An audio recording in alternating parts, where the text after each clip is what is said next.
ખૂબ ખૂબ આભાર.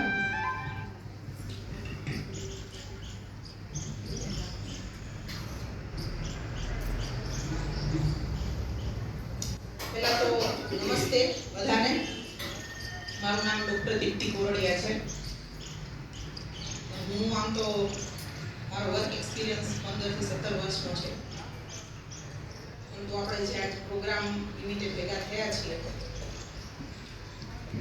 એટલે કુટુંબના જ પ્રોગ્રેસ માટે, એના જ કાર્ય માટે વચ્ચે વચ્ચે થોડા ગેપ સાથે મારી પ્રેક્ટિસ કરું છું. તો કુટુંબ પ્રબોધન પ્રતિ ભારતીય દ્રષ્ટિ. એટલે કુટુંબ પ્રબોધન એટલે ભારતીય સંસ્કૃતિની પરંપરા અને કુટુંબ વ્યવસ્થાને જાગૃત અને સશક્ત કરવી. જે આપણી કુટુંબ વ્યવસ્થા છે એને ફરીથી જાગૃત અને સશક્ત કરવી. આપણે એના માટે હું એ ટોપિક ઉપર વાત કરું છું આજે, જેમાં પરિવારના નૈતિક મૂલ્યો, વડીલોનો આદર, દેશ પ્રત્યેની જવાબદારી અને સામાજિક સમરસતા જેવા ગુણોનું સિંચન થાય છે, જે સુખી અને સમૃદ્ધ સમાજનું નિર્માણ કરવા માટે ખૂબ જ મહત્વનું પાસું છે. કુટુંબ પ્રબોધનમાં ઘરના દરેક સભ્યનું સરખું મૂલ્ય છે. જેટલું સ્ત્રીઓ માટે મહત્વનું છે એટલું પુરુષો માટે પણ મહત્વનું છે. પરંતુ આજે આપણે સપ્ત શક્તિ સંગમ કાર્યક્રમ હેઠળ એકત્ર થયા છીએ. એટલે આજે આપણે ચાલુ કરવાની જરૂર નથી ને. એટલે આપણે જે કાર્યક્રમ હેઠળ અત્યારે ભેગા થયા છીએ સપ્ત શક્તિ સંગમ, એટલે આજે આપણે સ્ત્રી સશક્તિકરણ વિશે વાત કરીશું. જ્યારે કુટુંબ પ્રબોધન માટે પુરુષ અને સ્ત્રીનું સરખું મહત્વ છે.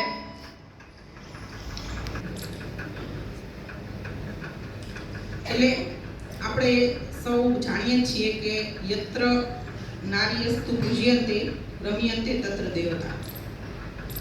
એટલે કે જ્યાં નારીઓની પૂજા કરવામાં આવે છે ત્યાં દેવતાઓનો વાસ હોય છે. આપણા ઘરે જ્યારે દીકરીનો જન્મ થાય છે ને ત્યારે આપણે શું કહીએ છીએ કે માતાજી આવ્યા, કે માતાજીનો જન્મ થયો છે. બરાબર? આપણે જેમ કે ઘરમાં નવવિવાહિત વહુ આવે છે તો આપણે એની પૂજા કરશું, પગલાં કરશું. ઘરમાં કોઈ પણ નાનકડી એવી નવી વસ્તુ આવશે તો મમ્મી કે કોઈ દીદી કે ના આપણે ચાંદલા કરાવડાવશું. તો કેમ જમાઈના પગલા નથી કરતા? બરાબર? કેમ પુરુષો ચાંદલા નથી કરતા નવી વસ્તુ લાવો ત્યારે? ઈ પૈસા દે છે, બધું વાંચર કાઢી લઈને ઘરે ઈ આવે છે, પણ ચાંદલા તમારે કરવાના. શું કામ એનું? તો એટલા માટે કે સ્ત્રીને સશક્ત કરવાની જરૂર નથી. સ્ત્રી પહેલેથી સશક્ત જ છે,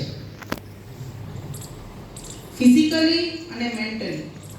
ફિઝિકલી એટલે શારીરિક રીતે આપણે જે દરેક વસ્તુમાંથી પસાર થઈએ છીએ. 12 વર્ષની ઉંમરથી કે 10 વર્ષની, હવે તો ખૂબ વહેલા થઈ જવાય છે, પીરિયડ્સમાં આવે. બંનેનું એક અદ્ભુત સંગમ છે. બંને વસ્તુ છે સ્ત્રીની અંદર. એટલે આપણો ભારતીય પરિવાર દરેક કુટુંબમાં, દરેક ઘરમાં ઘરને જે જોડતી કડી હોય છે એ સ્ત્રી હોય છે. પરંતુ અત્યારે એ કુટુંબ વ્યવસ્થા આપણને વિસરાતી એવું લાગે છે. ન્યુક્લિયર ફેમિલીનો ટ્રેન્ડ વધી ગયો છે. એમાં કશો વાંધો નથી, પરંતુ ઘરના દરેક સભ્યને પોતાનું મહત્વ, મૂલ્યનું જ્ઞાન હોવું જરૂરી છે. આપણી જે કુટુંબ વ્યવસ્થા હતી કે દાદા દાદી હોય, મમ્મી પપ્પા હોય, ભાઈ બહેન હોય, તો આ જે કુટુંબની વ્યવસ્થા હતી એ વ્યવસ્થા એક મજબૂત વ્યક્તિના ઘડતર માટે પરફેક્ટ વ્યવસ્થા હતી. જો તમારે તમારા ઘરની અંદર તમારા બાળકોને મજબૂત ઘડતર કરવું હોય તો અત્યાર સુધીની જે આપણી કુટુંબ વ્યવસ્થા હતી એ પરફેક્ટ હતી અને હજી પણ છે. તમે જોજો તો અત્યારે જુઓ ને તો કેવું છે કે ઘરમાં જે સિનિયર સિટીઝન છે એ સાવ નવરા બેઠા છે. નવરા ઇન ધ સેન્સ કે ફ્રી છે, એમની પાસે ખૂબ જ સમય છે. જે મધ્યમના વ્યક્તિઓ છે, જે કે તમે છો, હું છું, મારા ઘરવાળા છે, તમારા ઘરવાળા, એમની પાસે ટાઈમ જ નથી. આપણે આમથી આમ સવારથી ઉઠીએ છીએ, આપણી પાસે ટાઈમ જ નથી. અને આપણા બાળકો કે જેને ખરેખર ટાઈમની જરૂર છે રમવા માટે, પોતાના વિકાસ માટે, નું પ્રમાણ સૌથી વધારે છે. અને સાથે સાથે જે ફોરેનમાં થતા હતા, જે વિદેશોમાં થતા હતા એવા રોગો, જેમ કે ADHD છે, હાઇપર એક્ટિવિટી, આપણને આવડતું હશે નામ બધાને, ઓટિઝમ છે, બરાબર છે. મારું બાળક શાંતિથી પલાઠી વાળીને મેડમ બેસતું જ નથી, સાહેબ બેસતું જ નથી, શું કરું? આ બધી વસ્તુઓ જે 20 વર્ષ પહેલા કે 10 વર્ષ પહેલા આપણે સાંભળેલી નહોતી, એ બધી જ વસ્તુઓ ફોરેનની છે. એ બધી જ વસ્તુઓનું પ્રમાણ અત્યારે આપણા ગુજરાતની અંદર અને ભારતની અંદર એનું પ્રમાણ વધી રહ્યું છે. બિહેવિયરલ પ્રોબ્લેમનું પ્રમાણ વધી રહ્યું છે. તો આપણે જે અહીંયા બધા સાથે બેઠા છીએ, એટલે કે સ્ત્રીઓ કે જે ઘરને જોડતી કડી છે, બરાબર, એમને આ વાતની જાણ હોવી જોઈએ. બરાબર છે. કદાચ મેં આ વાત કરી એટલે તમે ગૂગલ કરશો ઘરે જઈને બધાય કે જોવા દો તો કેટલા ટકા છે, સાચું કહેતા હતા ખોટું કહેતા હતા, બરાબર.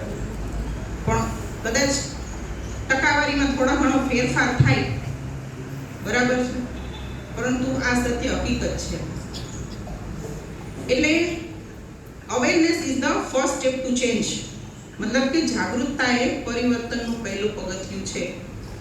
આજે આપણને એ વસ્તુની ખબર પડી ગઈ છે, બરાબર છે, કે આ એક પ્રશ્ન છે, બરાબર. આપણી જે વ્યવસ્થા હતી કુટુંબની, ઘરમાં બધા કામ વેચીને કરતા, દેરાણી હોય, જેઠાણી હોય, સાસુ હોય, ભેગા થઈને પાપડ બનાવશે, સાસુને લોટ બનાવતા સરસનો આવડતો હશે ને બહુ સરસનું વણતી હશે, ફટાફટ મારી વહુ તો કે વણી નાખે, અને મારા સાસુ જેવું ખીચું કોઈ બનાવે જ નહીં કે, બરાબર. તો જે વ્યવસ્થા હતી અને છે, બરાબર છે, એ શું છે? એ સાયકોલોજીકલી તમે એકબીજાને ઓળખો છો, જાણો છો. તમે આપણે કંઈ આપણો એવો કોઈ કલ્ચર નથી કે આપણે આપણી સાસુને લઈને બજારમાં આઈસ્ક્રીમ ખાવા જઈએ, હાલત મમ્મી આપણે આઈસ્ક્રીમ ખાવા જઈએ, એકબીજા બે વાતો કરીએ, ડેટ ઉપર જઈએ, નથી જવાના. તો એ ખીચી છે, અથાણા છે, એ જ આપણી ડેટ છે. એ જ જાણવાનો આપણો રસ્તો છે. મોટાઓને અને મોટાઓએ નાનાને જાણવાનો રસ્તો.